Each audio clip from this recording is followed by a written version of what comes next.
तो गर्मियों की आमद है, तो यहाँ मार्केट में बहुत ही फ्रेश सब्जियां आई हुई हैं, जैसा कि भिंडी, तूरी, कद्दू और करेला। करेला मुझे बहुत पसंद है, तो आज मैं आपसे शेयर करूंगी कीमा भरे करेले की रेसिपी, जो बहुत ही टेस्टी बनते हैं। बिस्मिल्लाहिर्रहमानिर्रहीम, अस्सलाम वालेकुम। मैं हूँ राबिया और आपको वेलकम करती हूँ अपने यूट्यूब चैनल मनपसंद पकवान में। तो खुश रहें, आबाद रहें, जहाँ भी रहें अल्लाह की अमान में रहें। तो आज मैं आपके लिए लाई हूँ कीमा भरे करेले।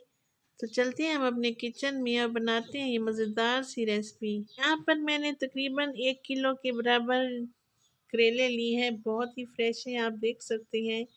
मैंने इनको अच्छी तरह से छील के साफ कर लिया है। बहुत फ्रेश करेले मैंने यहाँ पे लिए हैं। मैंने इनको अच्छी तरह से छील के इनका बीज रिमूव कर दिया है। अब इन पे 1 टीस्पून हल्दी और 1 टीस्पून मैं नमक लगा रही हूँ और हाथों की मदद से इनको अच्छी तरह से मसल के अंदर बाहर नमक और हल्दी को लगा लें। तो तकरीबन आधे घंटे के लिए मैं इसको रख दूँगी, ताकि इसकी कड़वाहट अच्छी तरह से दूर हो जाए। तो दूसरी तरफ से हमने जो कीमा लिया है, तो हम इसकी स्टफिंग तैयार कर लेते हैं, जो कि हमने करेलों में भरना है। एक कढ़ाई लूँगी, इसमें मैंने 1 कप ऑयल लिया है। 1 चम्मच भर के यहाँ लहसुन अदरक का पेस्ट डाल दिया है और हाफ़ टी स्पून मैंने ज़ीरा शामिल कर दिया है। तो अच्छी तरह से हम इसको भून लेंगे। जब लहसुन अदरक की अच्छी सी खुशबू आने लगेगी, तो हम इसमें डाल देंगे 1 किलो के बराबर है कीमा। ये बीफ का कीमा है, तो अच्छी तरह से हम इसको भून लेंगे। बहुत प्यारी सी खुशबू आ रही है। शामिल करेंगे कुछ स्पाइसेस। इसमें मोटा कुटा हुआ ज़ीरा लिया है, हाफ़ टी स्पून हल्दी ली है, हाफ़ टी स्पून मोटा कुटा हुआ धनिया लिया है 1 टीस्पून और सुर्ख मिर्च का पाउडर लिया है 1 टीस्पून। से 5 अदद मैंने सब मिर्चें डाल दी हैं। कीमा हमारा भून के तैयार हो चुका है। अब हम इसको ठंडा कर लेंगे और इसको करेलों में हम इस तरह भरेंगे। करेलों को खोल के हम इसमें तकरीबन जितना आप पसंद करें, 1 चम्मच या 2 चम्मच, तो हम इसको भर लेंगे।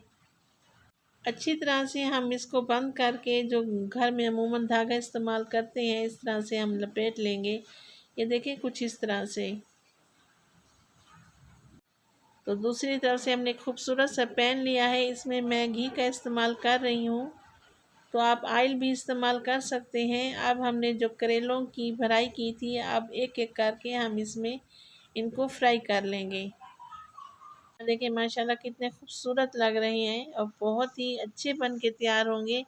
आप एक दफ़ा तो मेरे कहने पे ये रेसिपी ज़रूर ट्राई करें।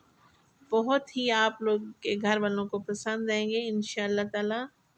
तो अगर इस स्टेज पर आपको मेरी वीडियो ज़रा सी भी अच्छी लगे, तो लाइक करें, सब्सक्राइब करें और अपनी फैमिली फ्रेंड में भी शेयर करें। आपका बहुत शुक्रिया। तो इसी तरह उलट पलट करते हुए हमने तमाम करेलों को अच्छी तरह से लाइट ब्राउन कर लेना है और इनमें से बहुत ही अच्छी खुशबू आ रही है। देखिए माशाल्लाह इनकी लुक कितनी प्यारी आ रही है। तो करेले हमारे फ्राई हो चुके हैं। अब मैं एक एक करके इनको निकाल लूँगी। ये देखें लाइट ब्राउन हो चुके हैं, आपको नज़र आ रहे हैं। अब दूसरी तरफ इस घी को हम ज़ाया नहीं करेंगे। मैंने एक मीडियम साइज़ का प्याज लिया था और रफली चॉप करके मैं इसमें डाल दूँगी। इसको अच्छी तरह से भून लेंगे, तकरीबन लाइट ब्राउन करेंगे। यहाँ 3 से 4 टमाटरों की मैंने प्यूरी बना ली है और मैंने इसमें डाल दी है। इसको अच्छी तरह से हम इसकी ग्रेवी बनाएंगे। ये देखिए माशाल्लाह कितनी अच्छी ग्रेवी बन रही है। अब मैं इसमें डालूँगी 3 से 4 अदद सब्ज़ मिर्चें। ग्रेवी हमारी तैयार हो चुकी है। अब हम इसमें कुछ स्पाइसेस मिलाएंगे। मोटी कुटी हुई लाल मिर्च हाफ़ टी स्पून, मोटा कुटा हुआ ज़ीरा हाफ़ टी स्पून, हल्दी हाफ़ टी स्पून और नमक अपने टेस्ट के मुताबिक। 1 चम्मच हिला के तमाम मिसालों को मैंने मिक्स कर लिया है। अब जो कीमा बचा था ना, वो मैं इसमें शामिल कर दूंगी। तकरीबन 3 से 4 मिनट तक मैं इनको अच्छी तरह से भून लूँगी।